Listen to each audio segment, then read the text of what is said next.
স্বামী বিবেকানন্দের ধর্মবিজ্ঞান থেকে পাঠ করছি। আজকের যে টপিক সেটা হলো প্রকৃতি ও পুরুষ। সাংখ্য নিয়ে আলোচনা হচ্ছিল, সাংখ্য দর্শন। তো সাংখ্য দর্শনের মধ্যে বলা হয় যে দুটো মূল জিনিস আছে, একটা হলো পুরুষ, একটা হলো প্রকৃতি।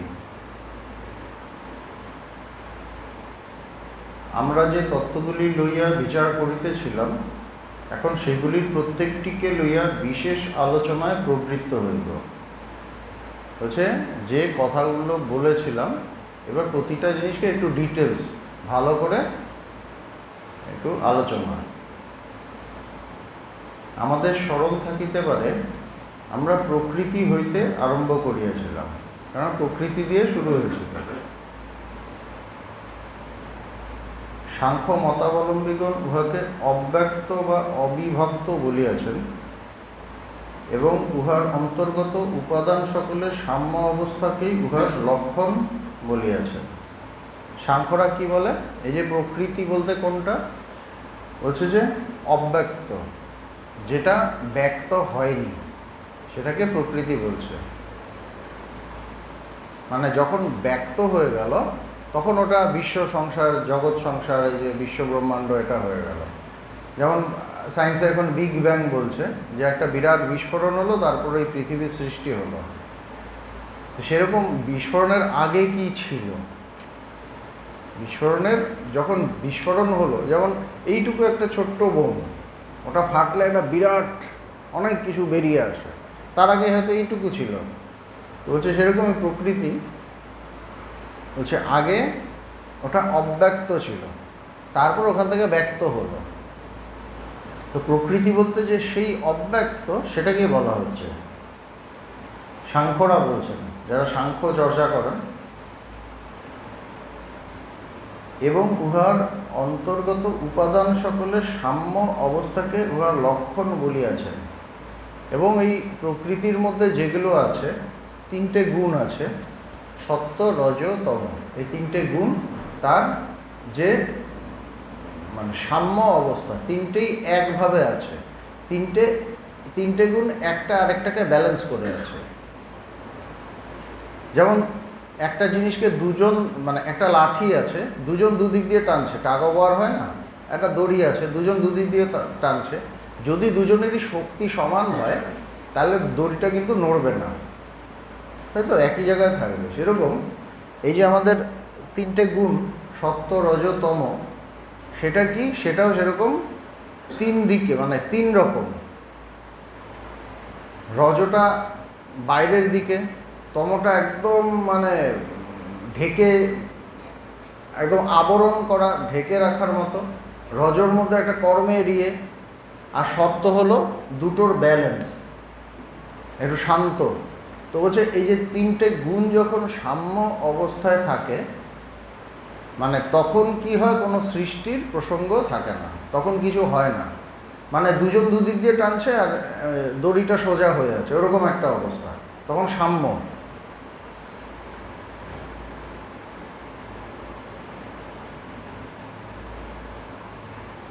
উহাকে সাম্য অবস্থাকেই উহার লক্ষণ বলিয়াছে। আর ইহা হইতে স্বভাবতই পাওয়া যাইতেছে যে সম্পূর্ণ সাম্য অবস্থা বা সামঞ্জস্যে কোনরূপ গতি থাকিতে পারে না। হচ্ছে যখন একদম সেই সাম্য অবস্থা থাকে, সেখানে কোনো গতি থাকে না। যখন সাম্য অবস্থাটা নষ্ট হয়ে যায়, তখনই কিছু একটা শুরু হয়, একটা মুভমেন্ট শুরু হয়, একটা গতি শুরু হয়।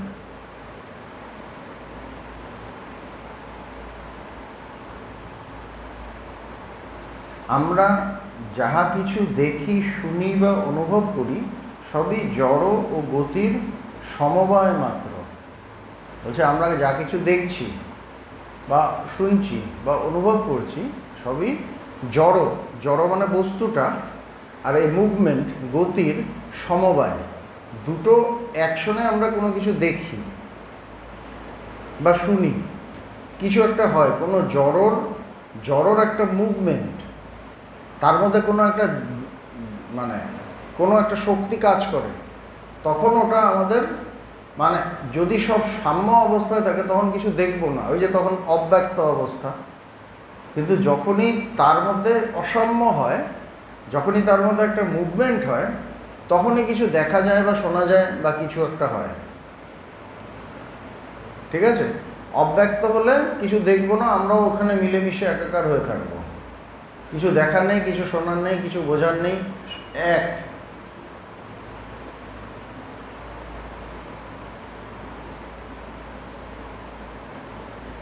এই প্রপঞ্চ বিকাশের পূর্বে আদিম অবস্থায় যখন কোনরূপ গতি ছিল না, যখন সম্পূর্ণ সাম্য অবস্থা ছিল, তখন এই প্রকৃতি অবিনাশী ছিল। যে যখন সেই সাম্য অবস্থা ছিল তখন কি এই যে প্রকৃতি ওটা অবিনাশী ছিল, কেন ওটাকে বিনাশ করার আর কোনো জায়গা ছিল না, কেন ওটাকে তো দেখাই যাচ্ছে না, অব্যক্ত হয়ে আছে। ওটাকে তাহলে আবার কিভাবে বিনাশ করতে পারবো বা কিভাবে ধ্বংস করা যাবে? কিছুই করা যাবে না ওটাকে, কারণ সীমাবদ্ধ হইলেই তাহার বিশ্লেষণ বা বিয়োজন হইতে পারে।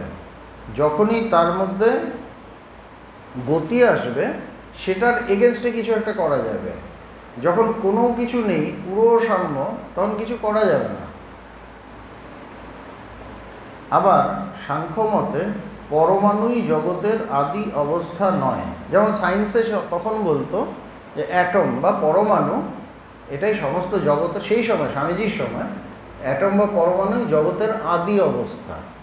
তারা ওই সময় ওইটুকু পর্যন্ত গিয়েছিল, অ্যাটম পর্যন্ত, যে এইটা দিয়েই জগৎ তৈরি, জগৎ গঠিত।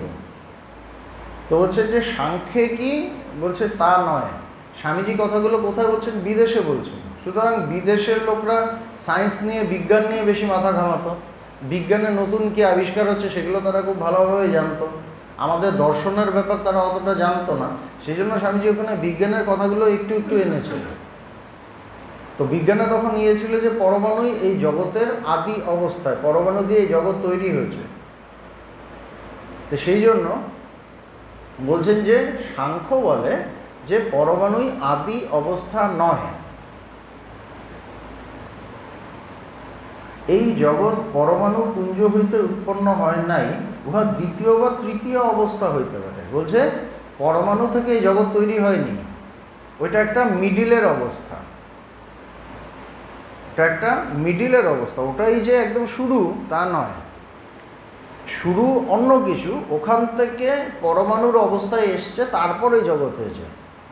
দ্বিতীয় বা তৃতীয় ধাপ, সৃষ্টির দ্বিতীয় বা তৃতীয় ধাপে পরমাণুর কথা আনা যেতে পারে, এটা স্বামীজি বলছেন। তো যারা ওখানে সায়েন্সের যারা বিদেশিরা, তারা স্বভাবতই অ্যাট্রাক্টেড হবে, বাপরে বাপ আমাদের সাংখ্য দর্শনে এইরকম ছিল, তার মানে আমরা সায়েন্স দিয়ে যেটা বের করতে পারিনি, ওনারা তার এত বছর আগে, তারও আগে পৌঁছে গিয়েছিলেন। এটা সবারই মাথায় আসবে। এই জগৎ পরমাণু পুঞ্জ হইতে উৎপন্ন হয় নাই, উহারা দ্বিতীয় বা তৃতীয় অবস্থা হইতে পারে। আদিভূতি পরমাণু রূপে পরিণত হয়। বলছে একদম যেটা আগে ছিল সেটাই কিছুটা ব্যক্ত হয়ে, অব্যক্ত থেকে ব্যক্ত হয়ে পরমাণু রূপে এসেছে, তারপর জগৎ হয়েছে। তাহা আবার স্থূলতর পদার্থে পরিণত হয়। পরমাণু থেকে আরও স্থূল পদার্থে আসে, স্থূলতর পদার্থ। আর আধুনিক বৈজ্ঞানিক অনুসন্ধান যতদূর চলিয়াছে তাহা ওই মতের পোষকতা করিতেছে বলিয়াই বোধ হয়। আর বলছে সায়েন্স কি বলছে? সায়েন্স বলছে যে স্বামীজি বলছেন যে আমি যতটা সায়েন্স পড়েছি, আধুনিক বিজ্ঞান, তা এই মতটাকেই মানে যে পরমাণু থেকে এসছে, পরমাণু থেকে আরও স্থূল হয়ে নানা পরমাণু মিলে টিলে এক একটা স্থূল বস্তু হয়েছে। এটা এখনও আমরা জানি। যেমন জল, H2O, হাইড্রোজেন এবং অক্সিজেন, হাইড্রোজেনের অ্যাটম, অক্সিজেনের অ্যাটম মিলে জলের অণু, এভাবেই তো হয়েছে। আস্তে আস্তে স্থূল হয়েছে, ওটা পরমাণু থেকে ইয়ে হয়েছে।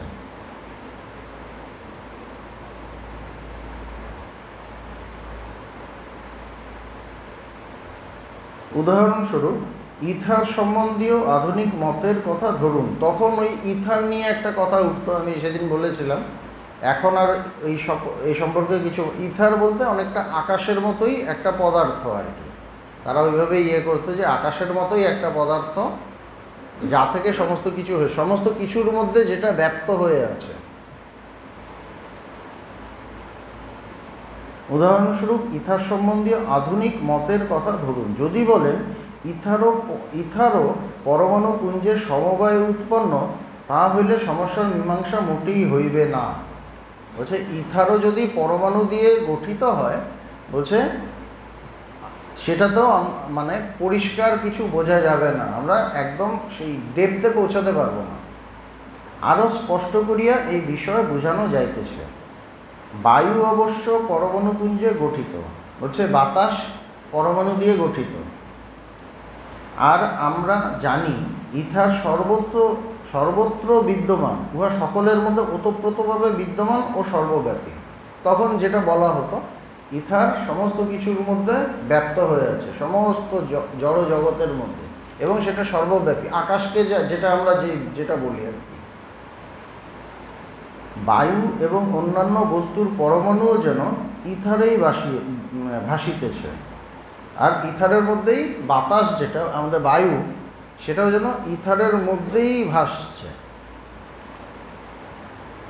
আবার ইথার যদি পরমাণুর সমূহের সংযোগে গঠিত হয়, তাহলে দুইটি ইথার পরমাণুর মধ্যেও কিঞ্চিত অবকাশ থাকিবে। এবার যদি ইথার যেটা বলছে, যেটা সব কিছুর মধ্যে আছে, সেটাও যদি পরমাণু দিয়ে তৈরি হয়, এবার ধরা যাক দুটো পরমাণু আছে, এরকম দুটো গোল, তো দুটোর মধ্যে তো একটু জায়গা থাকবে, একটু জায়গা স্পেস থাকবে। যেমন দুটো জিনিসকে যদি রাখা হয়, তার মধ্যে একটু স্পেস থাকে,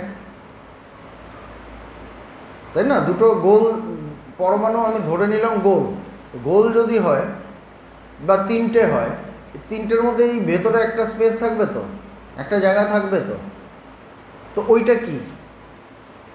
ইথার যদি পরমাণুর দিয়ে তৈরি, এবার পরমাণুর পুঞ্জে যদি তৈরি হয়, তাহলে পরমাণুর মধ্যে যে জায়গাটা থাকবে, ওখানে নিশ্চয়ই ইথার নেই, তাইলে ওটা কি?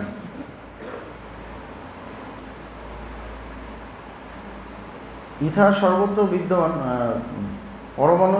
আবার ইথার যদি পরমাণু সমূহের সংযোগে গঠিত হয়, তাহলে দুইটি ইথার পরমাণুর মধ্যেও কিঞ্চিত অবকাশ থাকিবে। ওই অবকাশ কিসের দ্বারা পূর্ণ? বোঝা গেল আমি যেটা বললাম? দুটো পরমাণু দিয়ে আমি বললাম ইথার তৈরি, তাহলে দুটো পরমাণুর মধ্যে যে একটা স্পেস থাকবে, ছোট্ট জায়গা, ওটা কি দিয়ে তৈরি? ওটা তো ইথার নয়, তাইলে ওটা কি? এই প্রশ্নটা আসবে। আর যাহা কিছু ওই অবকাশ ব্যাপিয়া থাকিবে, তাহার পরমাণুগুলির মতো ওইরকম অবকাশ থাকিবে। এবার যদি বললাম ওটার কোনো একটা নাম দিলাম, আবার বললাম এটাও পরমাণু দিয়ে তৈরি, তাহলে ওখানেও তো ছোট আরও পরমাণু থাকবে, ওটার মধ্যে জায়গাটা কী দিয়ে তৈরি? এইভাবে আমরা যদি ভাবি, আমি কোনো পার্টিকুলার জায়গায় পৌঁছাতে পারবো না। ওই অবকাশের মধ্যে আরও সূক্ষ্মতর ইথার বিদ্যমান, তাহা হইলে সেই ইথার পরমাণুর মধ্যেও আবার অবকাশ স্বীকার করিতে হইবে। যেটা বললাম, আবার স্বীকার করতে হয়। এইরূপে সূক্ষ্মতম ইথার কল্পনা করিতে করিতে শেষ সিদ্ধান্ত কিছুই পাওয়া যাইবে না, শেষ সিদ্ধান্তে আসতে পারবো না। এটাকে বলছে অনবস্থা দোষ। ন্যায় বলছে, আমাদের যে গ্রামার আছে ন্যায়, এটাকে বলছে অনবস্থা দোষ। যে আমি কোনো জায়গায় পৌঁছাতে পারছি না, সিদ্ধান্তে আসতে পারছি না।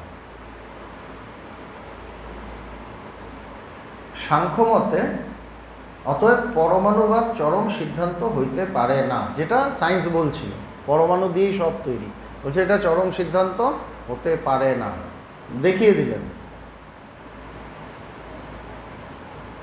সাংখ্যমতে প্রকৃতি সর্বব্যাপী, উহা এক সর্বব্যাপী জড়রাশি, তাহাতে এই জগতে যাহা কিছু আছে সমুদয়ের কারণ রহিয়াছে। সাংখ্যমতে কি?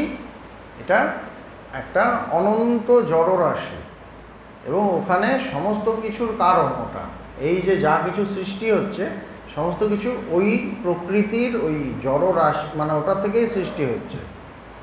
সর্বব্যাপী জড়রাশি, জগতে যাহা কিছু আছে সমুদয়ের কারণ রহিয়াছে। কারণ বলিতে কি বোঝায়? বলছে কস, কারণ। কারণ মানে কি? কারণ থেকে কার্য হয়, তাই তো? তো বলছে কারণ বলিতে কি বোঝায়? কারণ বলিতে ব্যক্ত অবস্থার সূক্ষ্মতর অবস্থাকে বোঝায়। যেটা ব্যক্ত বেরিয়ে এলো তার যে সূক্ষ্ম অবস্থা সেটাই কারণ। যেমন কাঠ দিয়ে এটা বানানো হয়েছে, কাঠ দিয়ে, তো এটার কারণ কি? কাঠ, ওর সূক্ষ্ম অবস্থা, ওটাকেই একটা শেপ দেওয়া হলো, সেটাকে আমরা বললাম এই টেবিল। সূক্ষ্ম অবস্থা কারণ। যাহা ব্যক্ত হয় তাহারই অব্যক্ত অবস্থা। তো যেটা ব্যক্ত হয়েছে সেটার অব্যক্ত অবস্থাটা হলো কারণ। যেমন একটা বিরাট গন্ডগোল চলছে, এই যে এবিপি আনন্দতে সুমন দে যে বলে টলে, তো ওখানে বলছে যে নিজেদের চ্যানেলের তো একটু করতে হয়, অ্যাডভার্টাইজ করতে হয়। বলছে আমরা জিজ্ঞেস করি, সবাই বলে কে করলো, আমরা বলি কারা করালো। মানে পেছনে কে আছে, মানে কারণটা কে, তাই না? বলে কারা করালো, মানে আরো ডেপথে যাও, গভীরে যাও, পেছনে যাও, কারণে যাও। তো সেরকম ধ্বংস বলিতে কি বোঝায়? ইহার অর্থ কারণে লয়। তো একটা জিনিস ধ্বংস, যেমন একটা কাপ আছে, চিনেমাটির কাপ, ভেঙে গেল, ধ্বংস হয়ে গেল। এর যখন ভেঙে গেল তখন তো কারণে, তখন কার্যে থাকলো না, ব্যক্তে থাকলো না, তখন কারণে চলে গেল।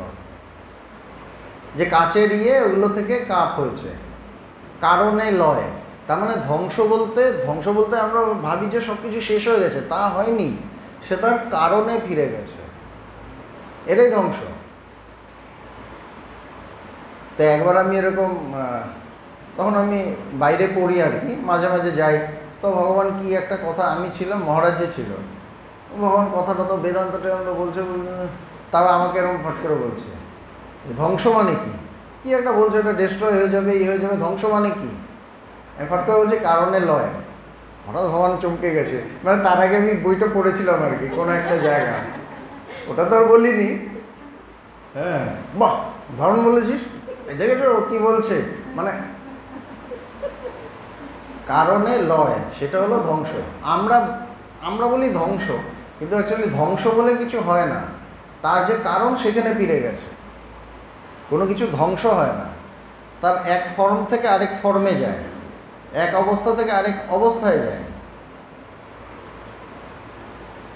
যেমন এখানে কিছুটা জল পড়ে আছে, একটু পরে দেখা গেলো জলটা নেই, আমি কি হলো, জলটা ধ্বংস হয়ে গেল না, এটা বাষ্পে চলে গেছে, ভ্যাপোরাইজ হয়ে গেছে, আরেকটা অবস্থায় চলে গেছে, বাষ্পীয় অবস্থায়। সেরকম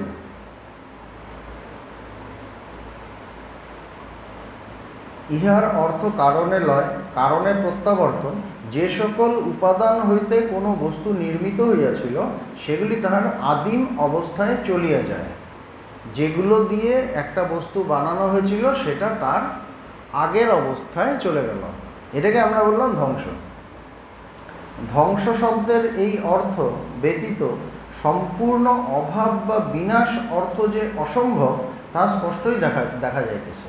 সম্পূর্ণ বিনাশ বা অভাব তা কিন্তু না, ওটা আছে। এই জন্যই কৃষ্ণ অর্জুনকে বললেন না যে কেউ মারা যায় না, সবাই থাকে। এক বস্ত্র থেকে আরেক বস্ত্র ছেড়ে যেরকম আমরা গ্রহণ করি সেরকম হয়, কিন্তু কোনো কিছু ধ্বংস হয় না।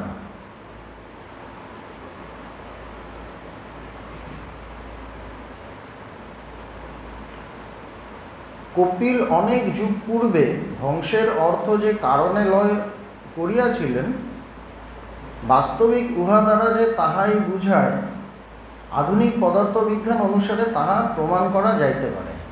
বলছে এখন সায়েন্সও এটা বলছে, যেটা কপিল বহু হাজার হাজার বছর আগে বলে গেছেন, কপিল মুনি। সূক্ষ্মতর অবস্থায় গমন ব্যতীত ধ্বংসের আর কোনো অর্থ নাই।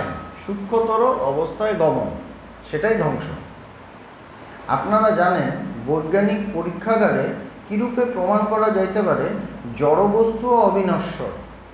আচ্ছা, জড় যে বস্তু সেটাও অবিনশ্বর, সেটাও থাকে, তারও ধ্বংস হয় না, এটা সায়েন্স এখন প্রমাণ করেছে। আপনাদের মধ্যে যাহারা রসায়নবিদ্যা অধ্যয়ন করিয়াছেন তাহারা অবশ্যই জানেন, যদি একটি কাঁচ নলের ভিতর একটি বাতি ও কস্টিক সোডা পেন্সিল রাখা যায় এবং সমগ্র বাতিটি পুড়াইয়া ফেলা হয়, তবে ওই কস্টিক পেন্সিলটি বাহির করিয়া ওজন করিলে দেখা যাইবে যে ওই পেন্সিলটির ওজন এখন উহার পূর্ব ওজনের সহিত বাতিটির ওজন যোগ করিলে যাহা হয় ঠিক তত হইয়াছে। বলছে যারা কেমিস্ট্রি চর্চা করেন, কেমিস্ট্রি নিয়ে পড়াশোনা করেন, তারা জানে যে কস্টিক সোডা একটা ইয়ের মধ্যে, টিউবের মধ্যে, ওর মধ্যে একটা বলছে যে একটা পেন্সিল আর একটা বাতি ওর মধ্যে রেখে যদি পোড়ানো হয় তাহলে দেখা যাবে বাতিটা তো পুড়ে গেল, এবার পেন্সিলটা বের করে যদি ওজন করা হয় তাহলে দেখা যাবে বাতির যেটা ওজন ছিল আগে, দুটো মিলিয়ে যে ওজন পেন্সিলের ওজন সেটা হয়ে গেছে। মানে ওটা পুড়িয়ে ওটা পেন্সিলের সাথে মিলেমিশে এক হয়ে ওজনটা কিন্তু সেম আছে। এই বাতিটি সূক্ষ্ম হইতে সূক্ষ্মতর হইয়া কষ্টিকে প্রবিষ্ট হইয়াছে, বাতিটি ওর মধ্যে ঢুকে গেছে। অতএব আমাদের আধুনিক জ্ঞান উন্নতির অবস্থায় যদি কেউ বলে যে কোনো জিনিস সম্পূর্ণ বিনাশপ্রাপ্ত হয়, তবে সে নিজেই কেবল উপহাসাস্পদ হইবে। তো কেউ যদি বলে যে কোনো জিনিস সম্পূর্ণ ধ্বংস হয়ে যায়, এটা বলা যায় না, তাহলে সবাই তাকে হাসবে। কোনো কিছু ধ্বংস হয় না, কেবল অশিক্ষিত ব্যক্তি ওইরূপ কথা বলিবে। আর আশ্চর্যের বিষয়, সেই প্রাচীন দার্শনিকগণের উপদেশ আধুনিক বিজ্ঞানের সহিত মিলিতেছে। হচ্ছে কি আশ্চর্য, আধুনিক বিজ্ঞান, এখনের যে বিজ্ঞান, তার সাথে সেই উপদেশ প্রাচীন দার্শনিক, মানে ভারতেরও সর্বপ্রাচীন মত হলো এই সাংখ্যবাদ, বলছে তার সাথে মিলে যায়। এটা কত বড় আশ্চর্য! মানে তারা কতটা সায়েন্টিফিক ছিলেন, তারা ভীষণভাবে সায়েন্টিফিক ছিলেন।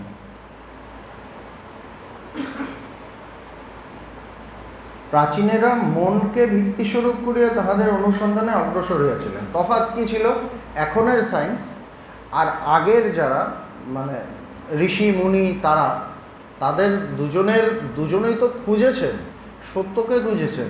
তফাৎটা কী ছিল? আগের ওনারা মনটাকে ধরে খুঁজতেন, ওদের সমস্ত কিছুর বিচারের বিষয় ছিল নিজের মনটাকে ধরে তারা সত্যটাকে খুঁজতেন। আর সায়েন্স কি করছে? সায়েন্স বাইরের জড়বস্তু বিশ্লেষণ করে সত্যটাকে খোঁজার চেষ্টা করছে, তাই না? সে কেমিস্ট্রি হোক, ফিজিক্স হোক, সবই। তাহারা ব্রহ্মাণ্ডের, প্রাচীনেরা মনকে ভিত্তিস্বরূপ লইয়া তাহাদের অনুসন্ধানে অগ্রসর হইয়াছিলেন। তাহারা এই ব্রহ্মাণ্ডের মানসিক ভাগটির বিশ্লেষণ করিয়াছিলেন এবং উহা দ্বারা কতগুলি সিদ্ধান্তে উপনীত হইয়াছিলেন। তারা ব্রহ্মাণ্ডের যে মানসিক ভাগ, মনের দিকটা, এইটা নিয়ে তারা বিশ্লেষণ করেছেন। তারপর তারা তাদের যে মতবাদ বা যেটা জগৎকে বলে গেছেন সেখানে তারা পৌঁছেছেন। তো মনের যখন করতে গেছেন, তাদের অটোমেটিক মনে প্রবেশ করতে হয়েছে, মনের গভীরে যেতে হয়েছে, গভীরে গিয়ে ওখান থেকে সত্যটাকে বলতে হয়েছে বা সত্যটাকে অনুভব করতে হয়েছে, তারপর তারা বলেছেন। তো তাদের ভেতরে যেতে হয়েছে। আর বাইরে, মানে এমনি বৈজ্ঞানিকরা কী করেছে, তারা বাইরে গেছে, বাইরে তাকিয়েছে, বাইরের জিনিসপত্র নিয়ে হয়তো মাইক্রোস্কোপের নিচেই ফেলে দেখেছে, কিন্তু সমস্ত কিছু হচ্ছে বাইরে, আর তাদের যা কিছু হচ্ছে ভেতরে। কিন্তু যে থিওরিতে বা যে মতবাদে তারা এসছে সেটা মোটামুটি কাছাকাছি। সেখানে কিন্তু মানে মনের দিক দিয়ে গিয়ে তারা একদম পরম সত্যটাকে পেয়ে গেছে। সায়েন্স এখনও বার করতে পারেনি, পরম সত্যে পৌঁছায়নি, পরম একত্বে পৌঁছায়নি, কিন্তু তারা চেষ্টা করছে। কিন্তু দেখা যায় মতবাদগুলো মিলে যায়। ভালো করে যদি আমরা দেখি দেখব মিলছে, এবং উহাদের দ্বারা কতগুলি সিদ্ধান্তে উপনীত হইয়াছিলেন আর আধুনিক বিজ্ঞান উহার ভৌতিক ফিজিক্যাল ভাগ বিশ্লেষণ করিয়া ঠিক সেই সিদ্ধান্তেই উপনীত হইতেছেন। যেটা বললাম, বিজ্ঞানও সেটাতেই আসছে বিশ্লেষণ করে করে। উভয় প্রকার বিশ্লেষণই একই সত্যে উপনীত হইয়াছে, একই সত্যে। হ্যাঁ, তবে সায়েন্স পরম সত্যে পৌঁছাতে পারেনি। তারা জানে যে যখন পরম সত্যে পৌঁছাবো তখন একত্বে এমন একটা মৌলিক বস্তুতে পৌঁছাবো যাকে আর কোনো ভাগ করা যায় না। তারা এইটা জানে এবং তারা খুঁজে যাচ্ছে। কিন্তু আমাদের আধ্যাত্মিকতা বা ইনার সায়েন্স, তারা কিন্তু বা আমাদের ঋষি মুনিরা তারা কিন্তু সেটা অনুভব করে নিয়েছেন, ওই জায়গায় পৌঁছে গেছেন ভেতরে গিয়ে। তাদের প্রসেসটাই ছিল অন্তর্জগতে গিয়ে, বহির্জগতে না। এই জন্য তারা সত্যে পৌঁছে গেছেন। কেন, আলটিমেটলি অন্তর্জগৎ থেকেই বহির্জগৎটা আসে। জগৎটাকে দেখি আমি আমার মনের সাহায্যে, মনের সাহায্যে। সুতরাং প্রথমে আসে মন, প্রথমে আমি, আমার মন, তারপরেই জগৎ। সুতরাং যদি আমার মনটাকে আমি দেখি, জগৎটাকে না দেখে, না তাকিয়ে আমি মনটাকে যদি বিশ্লেষণ করি, আমি ওখানেই সব সত্যের উত্তর পেয়ে যাব। মনকে বিশ্লেষণ করতে করতে মনের পারে, ওটাই পরম সত্য, ওটাই পরম সত্য। এটাই ছিল আমাদের ভারতীয় ঋষি মুনিদের, আমাদের আধ্যাত্মিক পথের মূল। তো স্বামীজি সেটা গিয়ে বিদেশে প্রতিষ্ঠা করে এলেন। তাদের একটা বিরাট অহংকার ছিল, আমরা সমস্ত সায়েন্স এখান থেকে বেরোচ্ছে, আমরা সব কিছু ভালো জানি। কিন্তু স্বামীজি ওদের ভিত্তিটাকে নাড়িয়ে দিয়েছিলেন যে তোমরা কিছুই জানো না, আমরা বহু হাজার বছর আগে যেটা বলে দিয়েছি তার কিছুটা তোমরা এখন বলছো, তাও অনেক খাটাখাটনি করে। আর সেই সময় ঋষিমুনিরা যা বসে এরম করেই তারা সব বুঝে গেছিলেন এবং চরম কথা বলে দিয়েছিলেন যে বেদামেতম পুরুষম মহান্তম, আমি সেই মহান পুরুষকে জেনেছি যাকে জানলে মৃত্যুর পারে যাওয়া যায়।